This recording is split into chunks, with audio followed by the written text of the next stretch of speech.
하나님 말씀 증거하도록 하겠습니다. 5월 가정의 달을 우리가 맞이하게 되었습니다. 5월 가정의 달을 맞이해서 각 가정마다 여러 모임과 행사를 가지고는 합니다. 부모님을 찾아뵙기도 하고 형제들이 함께 모여 식사의 즐거움도 나누곤 합니다. 5월 가정의 달을 맞이해서 우리 모두의 기대와 소망은 가정의 화목함일 것입니다. 그런데 이 가정의 화목함은 무엇으로 나타나는가? 바로 관계를 통해서 나타나게 됩니다. 근데 이 관계는 이미 창세기에서부터 시작되어집니다. 창세기 1장 26절 말씀에 이렇게 말씀합니다. 우리 앞에도 말씀이 있죠. 우리 다 함께 보시겠습니다. 하나님이 이르시되 우리의 형상을 따라 우리의 모양대로 우리가 사람을 만들고 그들로 바다의 물고기와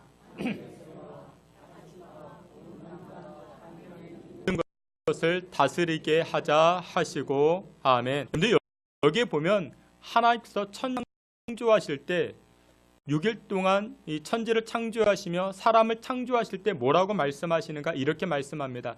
우리의 형상을 따라 우리의 모양대로 우리가 사람을, 여기서 중요한 것이 바로 우리입니다. 우리. 여러분들, 하나님은 이미 사회적인 하나님이라는 사실을 우리에게 말씀하고 있습니다. 홀로 하시야 아니하시고 삼위일체 하나님께서 우리가 다시 말해서 우리 역시도 지음받은 저와 여러분들은 이 땅을 살아갈 때 하나님의 형상대로 만들어진 존재이기 때문에 우리가 이 세상을 홀로 살아가는 것이 아니라는 사실을 우리에게 말씀하고 있습니다. 여러분들, 우리 인간이라 이야기를 하죠. 인간이라는 말의 한자, 여러분들 인간을 보게 되면 인간, 그러니까 사람 인자에 사이 간자를 사용합니다. 그러니까 진짜 인간이 누구냐? 사람과 사람 사이에 있는 것, 그러니까 관계성이 나타나는 것이 바로 인간의 참된 모습이라 그렇게 이야기합니다. 그래서 여러분들 인간답게 화목함을 이루어가는 것이 에서 나타나는가? 이 타인과의 관계 속에서 참된 인간의 모습을 보일 수가 있는 것입니다. 그래서 철학자 케르케고르는 이렇게 이야기합니다. 사람은 존재가 아니라 관계라 이야기합니다. 여러분들, 인간의 존재 증명이 어디서 나타나는가? 내가 무엇을 가지고 내가 무엇을 입느냐에 따라서 인간이 존재, 그 증명하는 게 아니라 관계를 통해서 내가 나의 모습을 증명하게 되는 것입니다. 여러분들 생각해 보십시오. 여러분들 아무리 좋은 자동차를 타고 있습니다. 아무리 값비싼 옷을 입으셨습니다. 근데 그걸 여러분들 사람들이 봐주지 아니하면 아무 소용없는 거예요. 어떤 사람은 그렇게 이야기합니다. 여러분들 자동차를 타잖아요. 자동차를 탈 때 중요하게 생각하는 것이 승차감인가? 여러분들 승차감보다 더 중요한 게 무엇이냐? 하차감이라 이야기합니다. 하차감. 그러니까 그것이냐면 내가 이런 자동차를 타고 내릴 때 저 사람 저런 자동차를 타는구나. 그래서 그렇게 이야기합니다. 그래서 자동차는 승차감보다 중요한 게 하차감이라 요즘은 그렇게 말합니다. 사람들이 외제차를 왜 탑니까? 승차감 때문에 탈까? 아니요. 우리나라 자동차도 굉장히 좋아요. 하차감 때문에 타죠. 그러니까 여러분들, 우리가 이 가정의 달을 맞이해서 우리 가정이, 우리 인생이 더욱더 화목함을 이루어가는 비결이 무엇이냐? 오늘 우리 사무엘상 1장 말씀을 통해서 우리가 살펴보고자 합니다. 오늘 본문의 내용은 대략 이와 같습니다. 오늘 본문 이 사무엘상 1장의 내용은 에브라임 산지에 살고 있었던 한 사람, 이 엘가나라는 사람이 있습니다. 근데 이 엘가나에게는 2명의 아내가 있었어요. 첫째 부인이 한나, 둘째 부인이 브닌나. 그 2명의 아내가 있었다? 벌써 무엇인가 불안하죠. 여러분들, 성경에서 둘이라는 숫자, 2라는 숫자는 분열의 숫자이고 갈등의 숫자이고 파괴의 숫자입니다. 그래서 여러분들 항상 갈등이 나타날 때는 2 이상이 존재할 때 이 갈등이 생기기 시작합니다.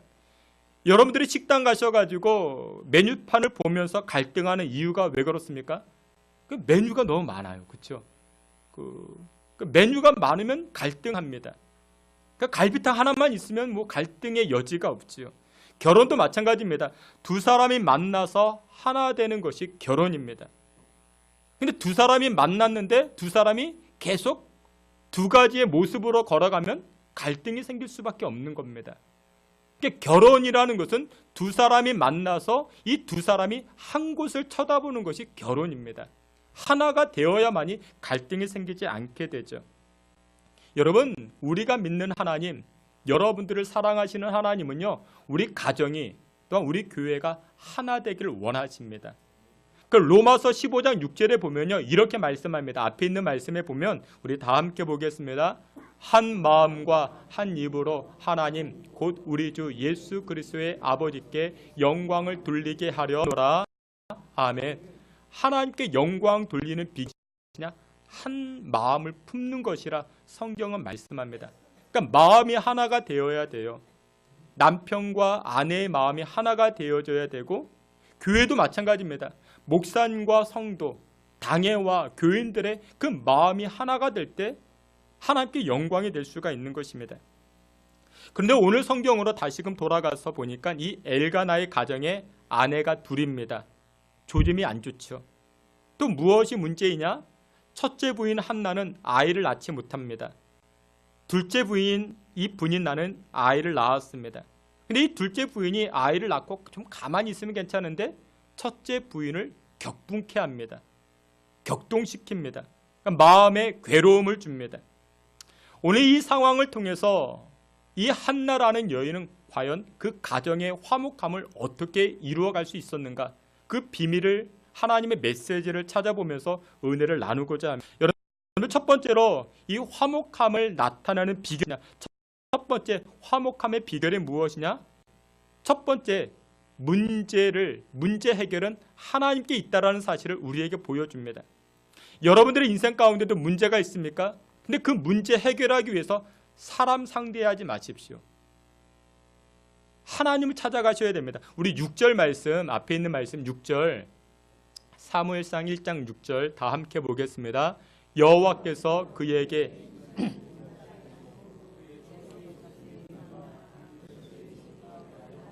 괴롭게 하더라. 아멘. 엘가나라는 사람에게 두 아내가 있었죠. 한나라는 여인, 둘째 부인 부인나가 있었습니다. 근데 이 첫째 부인은 아이를 낳지 못했습니다. 둘째 부인이 아이를 낳았습니다. 아이를 낳았던 이 둘째 부인이 첫째 부인의 마음을 격분시킵니다. 괴롭게 합니다. 이 부인나는 자식이 있고 한나는 자녀가 없었습니다. 첫째 부인이었습니다. 아침에 자고 이 부인나가 이 한나에게 이야기합니다. 당신은 애도 못 낳으니까 밥이나 하시오.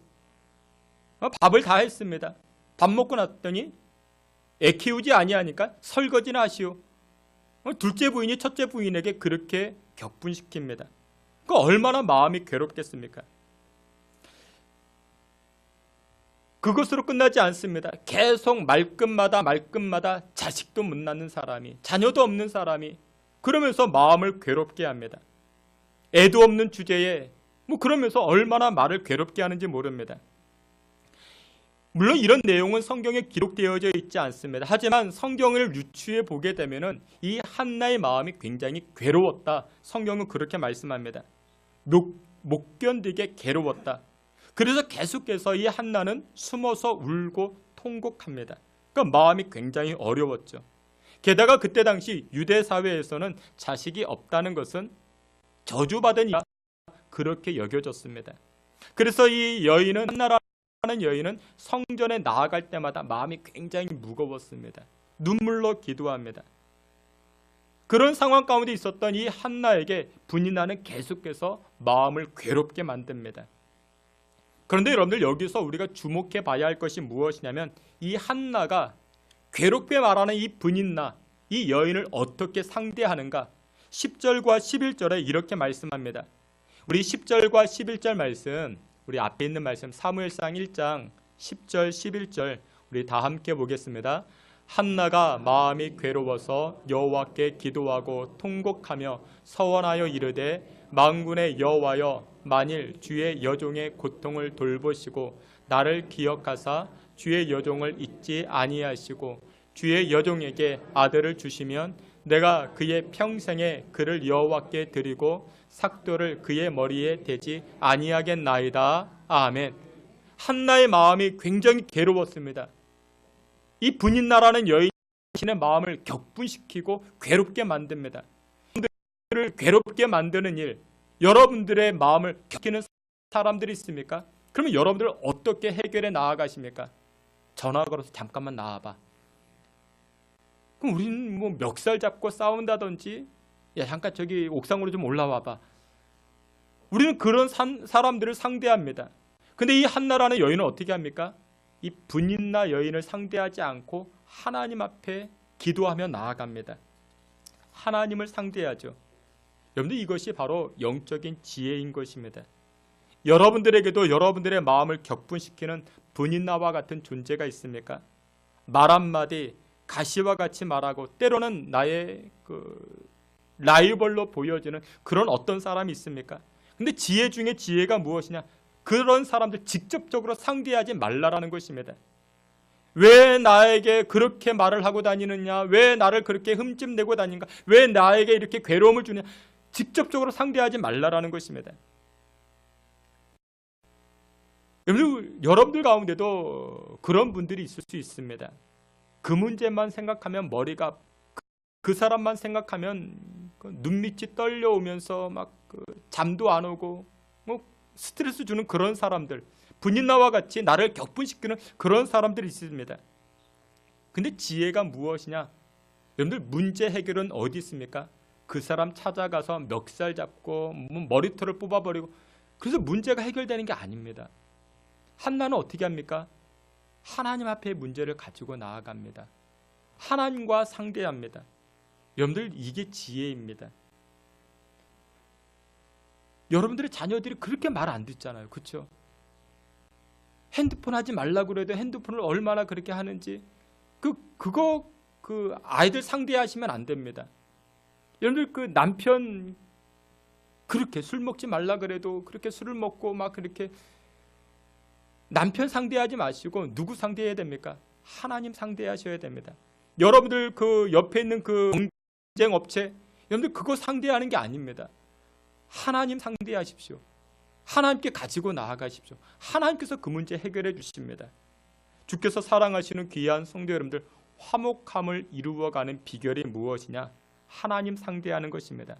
주께서 사랑하시는 귀한 성도 여러분, 여러분들의 인생의 문제 가운데 사람 상대하지 마시고 하나님 상대하여 화목함을 이루어 가실 수 있는 저와 여러분들이 다 되시기를 주님의 이름으로 축원합니다. 두 번째로 화목함을 이루어가는 비결, 우리 가정이나 교회나 직장의 화목함을 이루어가는 비결 두 번째가 무엇이냐? 매사에 좋은 쪽으로 해석하는 지혜입니다. 우리 오늘 본문 12절과 13절 말씀, 우리 앞에도 말씀 있죠. 우리 앞에 있는 말씀 12절 13절 다 함께 보겠습니다. 그가 여호와 앞에 오래 기도하는 동안에 엘리가 그의 입을 주목한 즉 한나가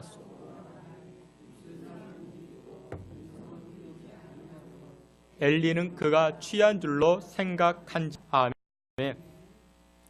애를 낳지 못한 이 한나는 너무나도 마음이 괴롭고 마음에서 성전에 나아가 기도합니다. 근데 성전에 나아가 기도하는데 오늘 본문에 보니까 엘리 제사장이 등장하죠. 엘리 제사장. 그러니까 오늘날로 이야기하면 목사님입니다. 근데 이 한나가 나아가서 성전에 나아가서 기도합니다. 이스라엘 백성들은 우리와 같이 매주마다 교회에 나아가는 것 아니었습니다. 1년에 3대 절기가 있는데 예루살렘 성전에 올라가 그곳에서 기도합니다. 근데 지금 한나가 성전에 기도한다는 것은 절기가 다 끝났습니다. 그러니까 쉽게 말해서 예배가 다 끝났습니다. 그리고 예배 끝나면 어떻게 됩니까? 집으로 돌아가셔야 되잖아요. 근데 이 한나라는 여인은 집으로 돌아가지 않고 그 자리에 남아가지고 계속 기도하는 것입니다. 그만큼 마음에 원통함이 있었으니까 얼마나 마음이 상했고 얼마나 마음에 큰 짐이 있었는지 예배가 다 끝났는데도 집으로 돌아갈 수가 없습니다. 여전히 남아서 하나님 앞에 기도합니다. 근데 이렇게 간절한 한나에게 그때 이 엘리 제사장, 이 엘리 이 기도하는 한나에게 뭐라고 이렇게 이야기합니까? 13절에 보니까 13절 다시 한번 보면 이렇게 말합니다. 한나라는 집사님, 당신 지금 술에 취해서 중얼중얼거리고 있는 거 아니냐고. 집에 갔다가 술 깨고 와가지고 다시 기도하라고 이렇게 말합니다. 그러니까 얼마나 어리석은 이야기입니까?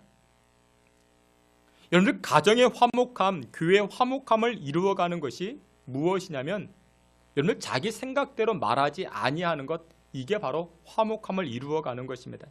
엘리 제사장은요, 자기가 느낀 대로 자신이 생각한 대로만 이야기를 합니다. 여기에서 불화가 생깁니다. 여기에서 문제가 생깁니다. 여러분들 이 엘리 제사장은 목사님이었죠. 목사님이었는데 뭐가 없어요? 영적인 통찰력이 없어요. 그리고 상대를 긍휼히 여기는 긍휼의 마음도 없었죠. 여러분들 이런 모습은 가정의 화목함을 깨트립니다. 화목함을 깨트리게 됩니다. 오늘 본문에 등장하는 이 엘리 제사장은 참으로 미련하게 말을 하죠. 정확하지도 않은데 당신 지금 술 취해서 이야기하는 것 같으니까, 술 취해서 중얼거리니까 지금 집으로 돌아가서 술 깨고 와서 기도하라. 그러면 여러분들 마음에 얼마나 큰 상처가 되겠습니까? 지금 내 마음이 원통해서, 지금 내 마음이 괴로워서 기도하는데 목사라는 작자가 그렇게 이야기하면 뭐 얼마나 여러분들 그러면 뭐 신앙생활 끝나버린 거죠. 여러분들 영적 지혜가 무엇이냐면요, 잘 모를 때는 느낌으로 말씀하지 마시고 잘 모를 때는 좋은 쪽으로 해석해 주셔야 됩니다. 잘 모를 때는 좋은 쪽으로 해석해 주셔야 됩니다.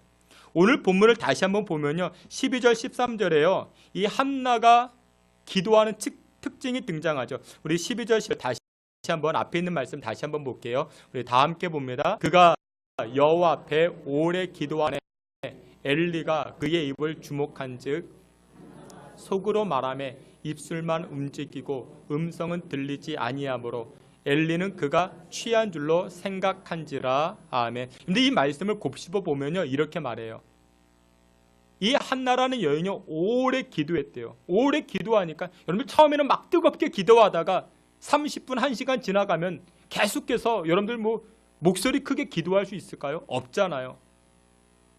그래서 이 한나라는 여인이 오래 기도해가지고 힘이 지치니까 이제는 입술로만 하나님 앞에 기도하는 거예요. 마음속으로 묵상으로 기도하는. 근데 그것을 누가 봤다고요? 엘리 제사장이 보고 뭐라고 이야기해요? 야, 당신 지금 술 취해서 중얼중얼 거리는 것 같으니까 술 깨고 오라고. 어리석은 것이죠. 여러분들 잘 모를 때는요, 잘 모를 때는 좋은 쪽으로 해석해 주는 게 좋은 쪽으로.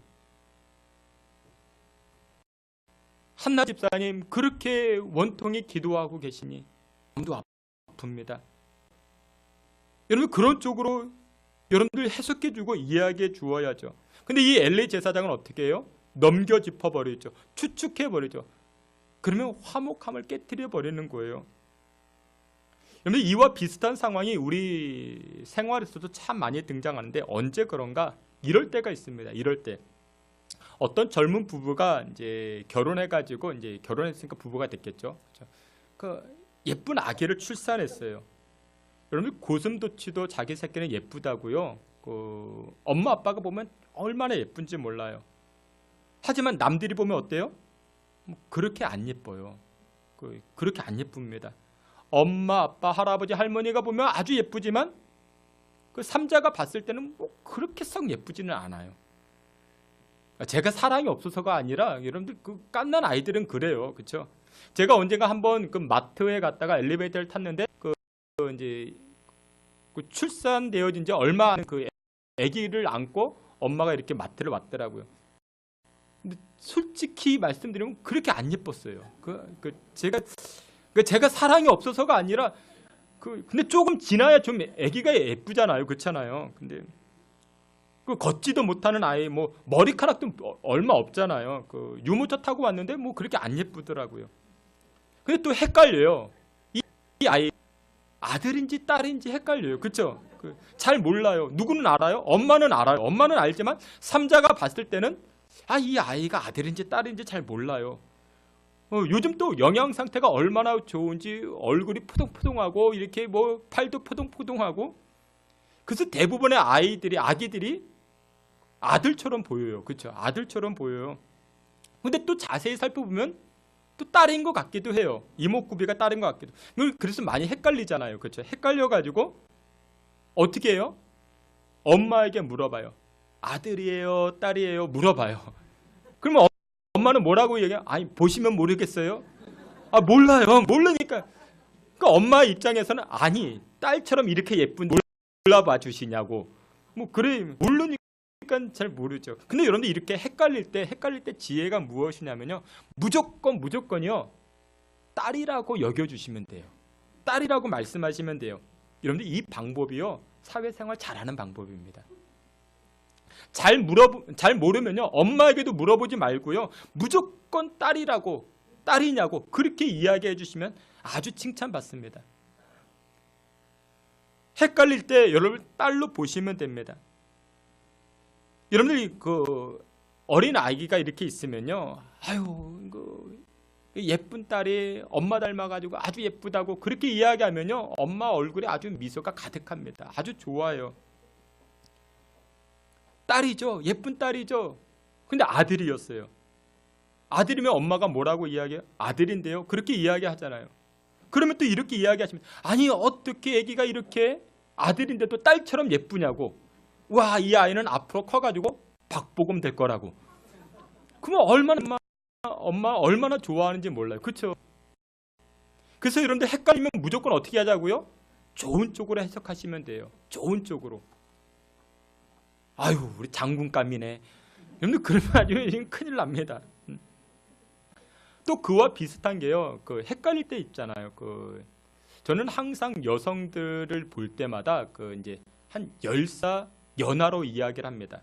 10살 이하로. 그러면 예전에 어떤 분을 만났어요. 같이 운동하시는 분인데 제가 보기엔 한 55살쯤 보여줘. 50대 중반쯤으로 보여집니다. 근데 저는 10살 밑으로 본다고 이야기해요. 이렇게 대화하다가 몇 살이냐 그런 이야기가 뭐 이렇게 하게 되었습니다.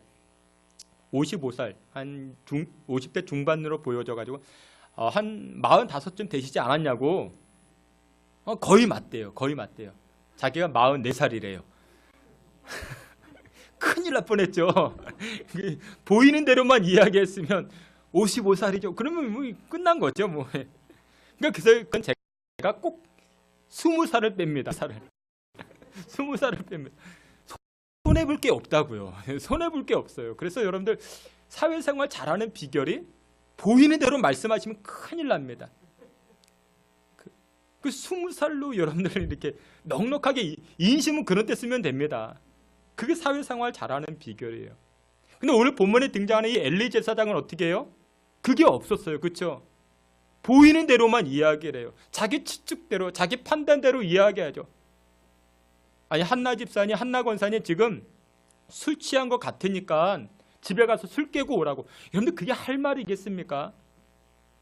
하물며 술을 먹고 왔어도 오죽 어려우면 이렇게 기도할까? 집에 돌아가지 않고 이렇게 탄식하며 기도할까? 위로해 줘야 되지 않겠습니까?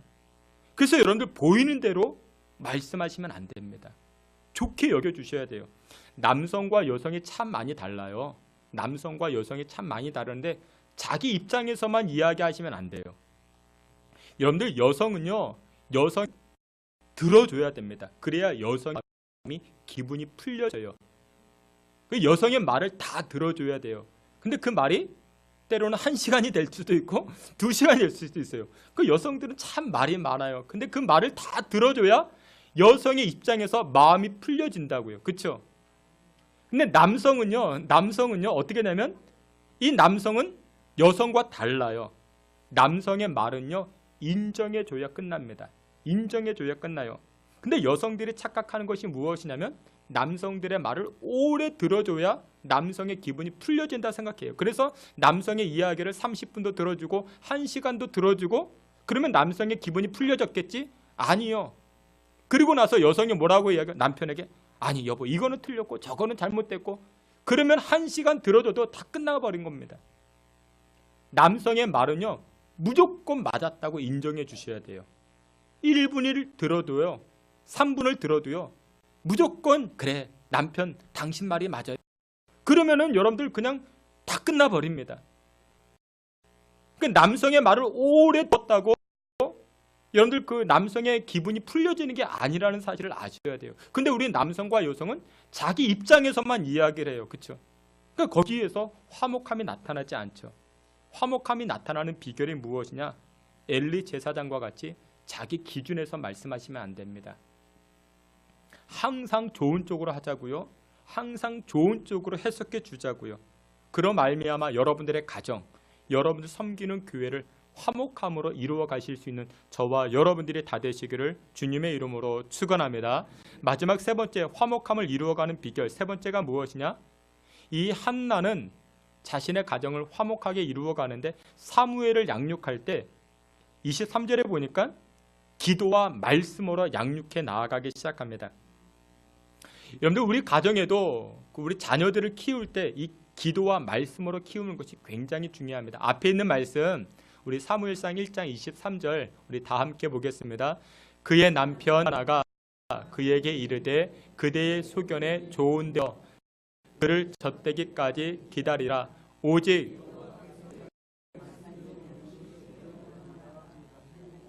이에 그 여자가 그의 아들을 양육하며 그가 젖대기까지 기다리다가 아멘. 이 한나가 드디어 하나님 앞에 기도하여 응답받았습니다. 자녀를 출생케 되었어요. 사무엘을 낳게 되었고 그 이후로도 오형제를 낳게 됩니다.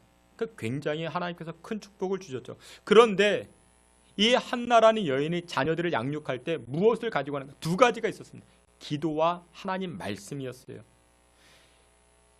여러분 우리 뜻하지 않게 각 가정마다 부모님과 자녀들이 소통되지 않아서 화목하지 않는 그런 가정들이 굉장히 많습니다. 자녀들이 문 닫고 방에 들어가서 나오질 않아요. 엄마 아빠와 대화도 하지 않습니다. 화목하지 않는 그런 가정들이 얼마나 많은지 몰라요. 그러니까 이유가 무엇이냐? 요즘 그 모든 교육 어디에다 맡기냐면 학원과 학교에다가 교육을 맡깁니다. 근데 여러분들 아십니까? 학원은요 교육시키는 곳이 아니에요. 학원은 교육시키는 곳이 아닙니다. 학원은 교육시키는 곳이 아니고 학원은 무엇을 가르쳐요? 기술을 가르치는 곳입니다. 학원은 기술을 가르친다고요. 대학 가는 기술, 점수 잘 받는 기술, 그것을 가르치는 곳이 학원이라고요. 여러분 그런 곳 보셨습니까?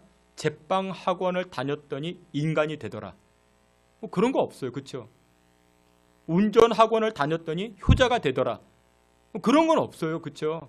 수학 학원을 다녔더니 부모님을 공경하더라. 근데 그런 건 없습니다. 그래서 학원은요 뭐예요? 기술을 가르치는 거예요. 학교도 거의 유사하죠. 근데 우리는 학원 보내고 학교를 보내면은 교육시켰다 그렇게 생각을 해요. 아니요. 그 틀린 겁니다. 여러분들 자녀들과 화목한 가정 이루어가는 그 교육이 어디서 생기는가? 바로 기도와 하나님 말씀이에요. 근데 우리는 자꾸만 착각해요. 그런 책 앞에 사진 보면은 울고 있는 사람께 울고 있어서 행복한 그런 책이 있어요. 목사님 사모님 쓴 책이에요. 예전에도 한번 제가 잠깐 설명해 들었는데 이 책 가운데 이런 내용을 소개합니다. 이 사모님의 아들이 군대를 갔대요. 근데 평소에 지병이 있었어요. 천식이라는 지병이 있었습니다. 조금만 힘이 들고 조금만 이렇게 움직여도 기침이 나고 숨을 고르게 쉬지 못합니다. 그런 아들이 군대에 갔어요. 근데 그곳에 고약한 선임을 만났습니다. 일요일마다 교회 가고 이렇게 왠지 예수 믿는 사람들 이렇게 믿잖아요. 그렇죠? 여러분들 미웠잖아요. 예수 믿는 사람. 예수 믿기 전에 예수 믿는 사람 참 미웠잖아요. 그렇잖아요. 괜히 미움 받는 거예요. 이 아들이. 그래서 그 악질 고참이요. 이 천식으로 힘겨워하는 이 후임을 자그마한 꼬투리 잡아가지고 골탕을 먹입니다. 밥 먹기 전에 완전구장을 시켜가지고 연병기 합니다. 한 바퀴 다 돌고 오면은 보통 숨이 차서 헐떡거리는데 근데 이 아들은 천식이 있어가지고 얼마나 고통스러운지 모르죠. 그리고 식당 가서 밥을 먹으려고 하는데 이 숨이 고르지 아니하니까 밥이 안 넘어가는 거예요. 숨을 고르는 사이 밥 먹는 시간은 다 지나버리고 이런 식으로 계속해서 사람을 괴롭힙니다. 그러다가 어느 날 휴가를 나왔어요. 어렵게 엄마에게 군 생활의 문제를 털어놓습니다. 엄마 이래저래 해가지고 군 생활이 너무나도 힘들다고 뭐 그렇게 이야기를 했죠. 그러면 요즘 같으면 어떻게 했을까요? 엄마가 곧장 찾아갔죠. 그렇죠? 내가 어떤 엄마인데, 호랑이 엄마인데, 타이거 맘이다 막 그러면서 막 뭐 그렇겠죠. 근데 여러분 그렇다고 해결 안 돼요. 근데 이 사모님이 굉장히 훌륭했던 것 같습니다. 부대로 복귀하는 아들에게 아들아 힘들지? 여러분 엄마도 얼마나 힘들겠습니까? 부대로 보내는 이 아들 보면서 얼마나 힘들겠습니까? 기도하는 아들에게 이렇게 말합니다. 성경 말씀과 같이 엄마에게 절대로 대적하지 말아라. 다만 엄마는 기도한다. 네가 연병장을 뛰어다니는 그 시간, 엄마는 꼭 그 시간마다 기도할 거야. 그러니 염려하지 마. 하나님은 분명히 새로운 길을 열어주실 것이야. 2달이 지나서 이 군에 간 아들에게 편지를 받게 됩니다. 편지 내용의 요약은 이와 같아요. 자신이 그렇게 고통스러워하던 천식이 다 나았다고 이야기합니다. 왜냐? 완전 군장을 하고 연병장 뛰어다니다 보니까요. 처음에는 숨을 헐떡거렸는데 2달 지나 보니까 심장이 튼튼해지고 기관지도 맑아지고 이제 더 이상 숨이 차지가 않더래요. 그래서 이 아들이 고약한 상관에게 찾아가서 오히려 감사를 표현했다고. 의사도 못 고친 이 천식을 당신이 나를 고쳐주었으니 당신이 내 생명의 의인이라고. 여러분들 자녀들과 화목해 지내는 비결이 무엇이냐면 기도로 키우셔야 돼요. 기도로 양육하셔야 됩니다. 기도해 자녀들이 변화가 돼요. 여러분들이 기도해야 여러분들 격분케 하는 분인나가 사라지게 되는 줄 믿으시길 축원합니다. 기도하면 역사가 나타난다고요. 그리고 또 한 가지는 말씀을 가르칩니다. 오늘 22절에 보니까요. 이 한나라는 여인이 사무엘을 출생하고 나가지고 저때 때까지 그러니까 2살, 3살까지죠. 그때까지 성전으로 보내지 아니하고 자신의 무릎에 앉혀가지고 양육했다 말씀합니다. 무엇으로 양육했을까요? 하나님 말씀이죠. 하나님의 말씀을 어린 아이에게 가르쳐 주는 거예요. 저는 정말 좋은 직업이요. 그 베이비시터 같아요. 그 어린이집에 종사하시는 분들, 뭐 유치원에 종사하시는 분들, 엄마가 어린 아이를 맡기잖아요. 하루 종일 맡기잖아요. 그러면 여러분들 예수 믿는 그 선생님들이요, 그 아이들을 그때 말씀으로 양육하는 거예요. 그렇죠? 또 공개 이야기하고 우리 어린이집, 우리 유치원은 아이들을 기도와 사랑으로 양육합니다. 그리고 어린아이들이 오면 말씀 가는 거예요. 태초에 천지를 창조하셨다. 아이들에게 가르치는 거예요. 품에 품고 아이들을 위해서 기도해 주는 거예요. 근데 그것보다 더 좋은 전도가 어디 있겠습니까? 그런 아이들이 나중에 자라면 하나님의 거룩한 일꾼들이 될 수 있죠. 얼마 전에 뉴스를 보니까요. 뉴스 같지 않은 뉴스가 등장하더라고요. 뭐냐면요. 이런 내용이에요. 어린 아이들에게 아빠가 책을 읽어주면요. IQ가 좋아진대요. 근데 이건 뉴스도 아니에요. 여러분들 아주 지극히 당연한 거잖아요. 무엇과 같냐면요. 밥 많이 먹으면 살찐다. 그거와 같은 거예요. 여러분들 어린 아이들에게 하나님 말씀을 양육하면요. 말씀을 읽어주세요. 성경 한 장 읽어주세요. 그러면 그게 얼마나 큰 영향이 나타나는지 모릅니다. 지난 금요일에도 말씀을 잠깐 나눴는데 여러분들 우리 자녀들에게 가장 필요한 게 뭘까요? 우리 젊은이들에게, 우리 청년들에게, 우리 청소년들에게 가장 필요한 게 뭘까요? 물질이요? 아니요. 물질이 정말 우리 아이들 정말 넉넉해요. 직장이요? 이런 거 많아요. 여러분들 생각보다 많습니다. 안 가려고 해도. 그래서 정말 우리 자녀들에게 정말 필요한 게 뭘까요? 멘탈입니다. 멘탈이 중요해요. 우리 자녀들 멘탈이 너무 약해요. 근데 멘탈이 강해지는 비결이 무엇이냐? 오직 하나님의 말씀을 가르치는 겁니다. 지난 금요일에도 살펴봤는데 골로새 교회의 이 지도자였던 에바브라, 이 에바브라가 항상 이 골로새 교인들에게 하나님의 말씀을 가르치면서 기도합니다. 근데 그 기도의 내용이 무엇이냐? 너희들이 확신 가운데 흔들리지 아니하고 든든히 서가기를 원하노라. 든든히 서가기를 원하노라. 그 얘기가 뭐예요? 지금 너희들의 멘탈이 너무나도 약하다라는 거죠. 우리 젊은이들이 얼마나 흔들리는지는 몰라요. 우리 자녀들이 얼마나 흔들리는지를 몰라요. 멘탈이 너무 약해요. 근데 멘탈이 강해지는 비결이 뭐예요? 멘탈 강해지는 비결은요, 하나님 말씀 가르치는 거예요. 하버드 대학의 설립자 존 하버드는 젊은이들이 이 대학에 와가지고 이 배우기를 원한다 이야기합니다. 세 가지를 첫 번째, 부를 수 있는 노래. 두 번째, 세상을 변화시킬 수 있는 젊은이들을 두 번째, 따를 수 있는 지도자가 필요하다. 세 번째, 믿을 수 있는 신조가 있어야 된다. 이 세 가지를 강조합니다. 여러분들 힘든 일이 있을 때 어떻게 해요? 여러분들 부를 수 있는 노래가 있잖아요. 찬송 있죠. 찬송 부르시면 됩니다. 두 번째, 여러분들 어려우고 힘들 때 여러분들 따라갈 지도자 있죠. 예수님 따라가시면 됩니다. 예수님 따라가시면 돼요. 세 번째, 흔들림 없는 신조, 하나님 말씀이죠. 여러분들 말씀으로 채워져 있으면요, 어떤 환경, 어떤 어려움이 와도 흔들리지 않아요. 질병에 걸려도요, 감사할 수 있고요, 힘겨운 일들이 있어도요, 흔들리지 아니한다고요. 그런데 요즘 우리 아이들은 어때요? 믿을 수 있는 신조가 없어요. 하나님 말씀 없어요. 세상이 흔들리면요, 자기도 흔들려 버려요. 성경은 우리의 멘탈을 강하게 합니다. 하나님 말씀은요, 우리의 정신을 강하게 합니다. 성경에서 계속해서 강조하는 게 뭐냐면, 우리 인간은 죄인이라고 강조를 해요. 희망 없는 존재라고 성경은 그렇게 선포합니다. 근데 그것으로 끝납니까? 아니죠. 그것으로만 끝나면 우리의 멘탈이 흔들려 버리죠. 근데 성경은 뭐라고 이야기합니까? 우리는 죄인이지만 하나님의 은혜로 우리가 무엇이 되었노라?